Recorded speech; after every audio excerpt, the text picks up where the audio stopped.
let's talk about some teams that are on the cusp. And the segment I like to call "Do They Have Enough?" There's some teams on this list that have some good things going for them, and certain things that are called into question at this point. You know, talking about the Eagles and the Bills and the Colts and the Ravens we just talked about. So I'm going to give each person a team, and you tell me, do you believe they have enough to compete deep into the playoffs and possibly get to the Super Bowl? Because from a roster perspective, they have it. You know, the Bills have the MVP in Josh Allen. The Eagles have a stellar defense. They just went to the Super Bowl, for God's sake. So they should have everything they need. The Colts have been riding high. They kind of came down a little bit from that Chiefs game. I would argue that 2 weeks before that, the Steelers game when they got exposed, but, you know, never here nor there. Ravens got off to a rough start, 1-5. Now they're 6-5, but their offense is in neutral. So I'm going to start with the Bills, and I'm going to start with Violator. Do you believe that the Bills at this particular point in time have enough to compete for the AFC crown? Depending on, I'm going to say no, just based on what I've seen so far. In critical points in their games, their defense hasn't been able to stop the run. No. And with like I said last week, I think with McDermott being that defensive-minded coach, I don't see that ending too well. There may be a fall guy at the end of the season because of that. Now, they do have some injuries up front. I think Oliver is still out, and a couple other cats there. But basically, overall, I haven't seen that physicality.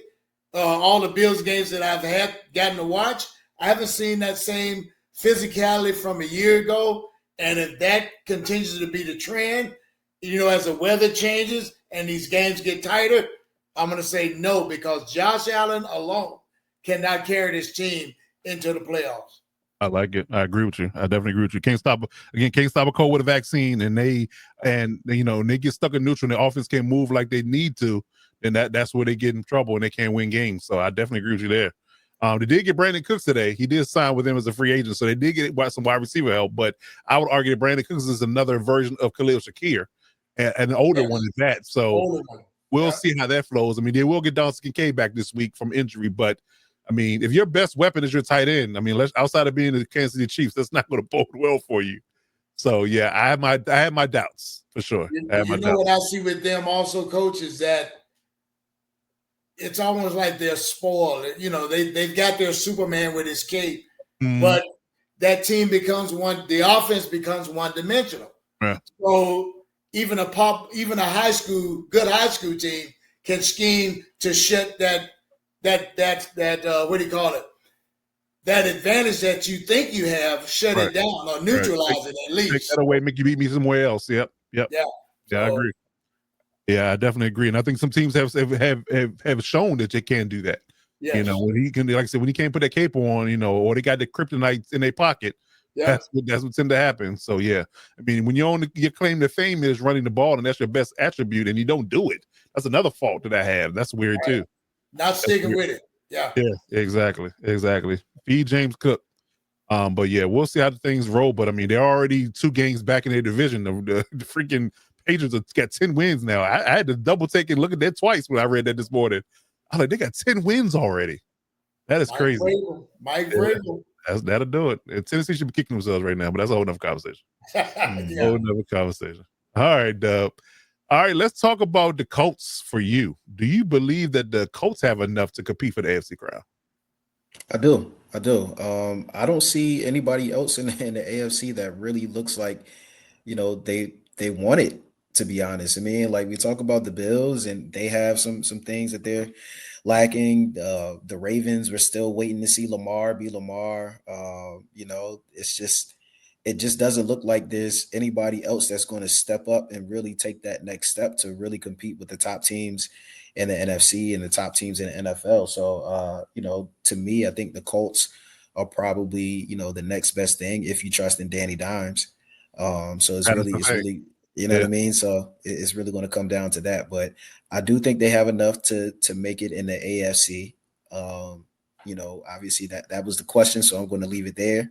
Okay. But, you know, we talked about earlier who, you know, when we talk about, you know, strongest teams in the NFL and what will happen on the Super Bowl, that's a different story. But Right. in order to get past the AFC, I think the Colts do have enough. Yeah, I'm concerned about Jonathan Taylor and Daniel Jones because I feel like when Jonathan Taylor is allowed to run wild, Yeah. Danny Jones plays better. But when you have to be reliant and completely and utterly, and that's been the quote unquote modus operandi of the NFL lately, when the quarterback carries it. Patrick Mahomes, Josh Allen, Lamar Jackson, Matt Stafford, Jalen Hurts. When the chips are down, they're the ones that get you over the hump, right?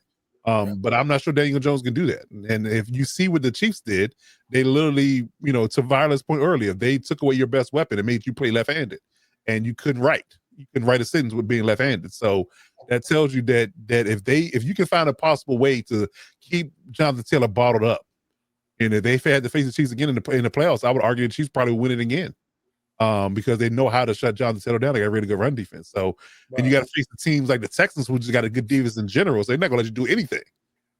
So yeah, I would argue that even the Steelers, what they did to him, got after him, stopped the run, got after him with the pass rush, and the freshman Daniel Jones all day. So yeah, I think that if it's up to Daniel Jones to carry it, I'm not sure he can get it done. But if they're allowed to, use that formula of letting Jonathan Taylor run wild, and they can work the pass game off of that, get it to Tyler Warren, get it to Pittman, and things of that nature, they can go far. But that is a big if. When you're facing good playoff teams, and I think every team that we looked at, that's in the AFC contention, they have good defenses. Yeah. So it really just boils down to that. So it just really just depends. If you have to rely on Daniel Jones, I'm a little skeptical. That's just my personal opinion, but we'll see. We'll see. All right, Captain Jack, let's talk about the Eagles on your side. Do you believe that the Eagles have enough to compete for the NFC crown? I was looking, I said, he's going to give me the Eagles question because he knows I'm from Philly. And I think that subliminally that worked into your knowledge. Am I right there? You are, sir, because I know you're a Phillies fan. Yeah, I see, I knew. I said the Eagles or Ravens. Yeah, I got the Eagles. Yeah. All right. And then I was looking, I was spying over here to my standings, and yeah, the Eagles defense, even though, and I have no clue, because I was kind of watching the Cowboys game the other day. I'm like, I don't know how Dallas won that game, especially when they got a really bad call against them on that blocked knee. That was another one for the ref that actually the referees came over and said, yeah, we screwed that one up. When the guy had a block, then they called 15 for him. But I just don't know. I mean, other than the fact that I can't understand why Nick Sirianni still has a job, because he must be doing it with smoke and mirrors, but he does something. But whoever the Eagles defensive coordinator is the reason why they are. Oh yeah, of course, Fangio. Thank you. That makes sense. Vic Fangio is going to will these guys to the NFC Championship game again. And as long as they don't play the Buccaneers, aka the fake Pirates, and I can say this because they just seemed that they can't beat the Bucs in the playoffs. If they don't draw Tampa Bay, they will get past whoever. If they draw Tampa Bay, they're going to lose. It's history. It's history. Look it up. And I remember even being down here in Tampa for being here with Philly Sports Guy, front row, watching what should have been an overwhelming Eagles victory in what was Jason Kelsey's last game. And I'm like, what the hell did I just watch? It was embarrassing. But the Bucs have their number. But I look at everybody else, and they should take the Panthers if the Panthers make a run. I think that they would be able to take anybody in the North, although, the Bears are just silly good at the right time. Maybe the Bears might do something to them. I think that they can take, Green Bay or Detroit. I even say Detroit. My God, Detroit? Yeah, for some reason. They beat Detroit already. Exactly. So it's a matter of playing whoever. And sorry, Coach Dub, at 3-8, I think that you're already making your golf plans, right? Yeah. Oh, yeah. We're already on it. Yeah. And one of those wins was against us, so that was like playing a JV team. That doesn't even count. You're like just put us lower in the draft order. That's all. Yeah. So you got 2 wins against NFL teams, and then you throw the Raiders in there. And I'm allowed to bitch about my team because I'm a 53-year fan, people. So shut up, okay? I'm just saying. No argument from us. Yeah. So again, I think the Eagles are going to again get to the NC Championship game, but it providing you don't hit the Bucks. Right? That's my only caveat. They hit the Bucks, the Bucks will do something to win. And it's that interior D line for the Bucks with Vita Vea and them because they just can't get any movement. You can't move him. He's too strong. He's too strong. So that's the problem. They can't get any push in the interior line and get Saquon going. That's the reason why the Buccaneers give him so many problems. It has been like 2 years. Just when Vita Vea is there, they need to have a jump pass. Like Tim Tebow used to do it down to Florida. A fake tush push jump pass. Right. I swear it would be a touchdown. Well, I hope they're listening. I hope Kevin Bachula is listening because he might need some pointers. Their offensive coordinator. Yeah, so that's a good one. Okay. All right, good stuff. So I'll do the Ravens real quick. What bothers me, ironically enough, the defense is playing well because they were there. That was the contentious point a moment at the start of the season. Defense couldn't stop anybody. Made some tweaks, made some personnel moves, got Alohi Gilman, traded off away. Now the defense is playing pretty good now. They're definitely doing their part. The problem, ironically, now is since Lamar Jackson's come back from injury, is offense. When Derrick Henry, is he slowing down? They're not giving the ball in the proper manner. Are they not feeding him the way they need to feed him? Or are they kind of resting him or kind of keeping him fresh for the stretch run? What are they doing there? But it's just an odd pairing with their offense right now. DeAndre Hopkins is just out there running track reps. He's not getting the ball, and Mark Andrews is inconsistent from a tight end perspective. So that's what scares me about the Ravens is their offense. The offense bothers me, and if they can't seem to get that together and put points up and establish themselves, their identity, and let people know what they're going to be doing week to week, then that's what would cause the question for me. But I do think they'll make the playoffs most likely take the division, but that might be where it stops. I mean, if they had to go against the Texans today in that defense, I'm a little worried. I'm a little worried for them, in that space. Even the Chiefs defense is really good against the run. You saw what they did to Derrick Henry in the playoffs. So, yeah, I do believe that it depends on who they play. But, I'm a little concerned about the offense. Offense needs to pick up in the next 3 to 4 weeks. If they can do that, then I got high hopes. But if not, we might be, talking about a new offensive coordinator yet again after Todd Monken's run. So we'll see how things go. But that's my take on the Ravens. But any other go backs, any other comments or additions before we move on? Now I'm going to go back to your comment with the Ravens now.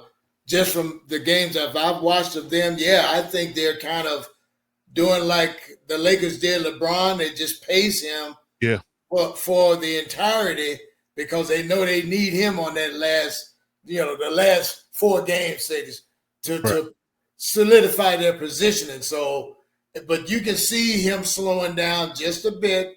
Like you mentioned, Mark Andrews, same thing, slowing down just a bit, so Father Time doesn't lose, man. So it's catching up with all these guys. So I see them in a running back race next draft.